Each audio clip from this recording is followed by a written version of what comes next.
هیچ اینو دارن پدر یک دمه غلطی روشک مودا اینا روشک مودا اوتال نمیشو اینا با بچو خیلی عجیب دوست دیونا دانگیچا خیلی مودن سبیستون اینا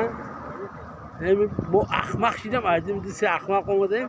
این حال در بازاری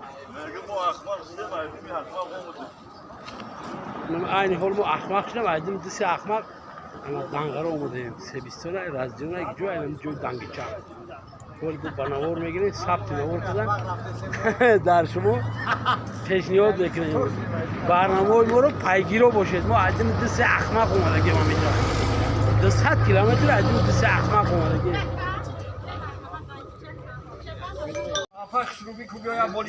برادر عزیز این حال ما در سالن اینو افی گلببیا کیا قرار داریم دانگیچه دو اومدیم خودمون مزه همین دانگیچه رو فهمیده خدا خواهد بعدا شما رو گپ میزنیم بچه‌ها خورده هستن حال اینا کریم ظریف ملو من بنده کمینه کمترین علی بای حالی ما نخورده حال حجر و حجور شو بعد مزه ایرا ما شما رو گپ میزنیم بعدا سروغه امیرا میمونیم ارزنده است یا که ارزنده نیست اگر فریب شما فریب نخورید برای همه خوزی بست توقت کنید خدا خواهد دانگیچه را ما مزهش در شما میگیم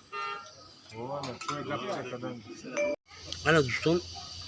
دانگیچه ما علاقه اومده شد اینا آوردن مادر خوزی مزه ایره میچشیم اینا بعد به شما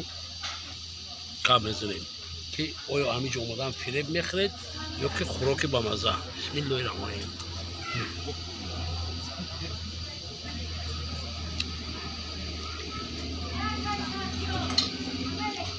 Dangic'a dürüstçü doğru ama ki. Ha? Ana burada kozo to Dangic'a dalde ki در خونه میکنن پس شکمش بسوره خب مزه عجیب همون دالده خونگی اینه که شکمش بسوره بگم تو را دو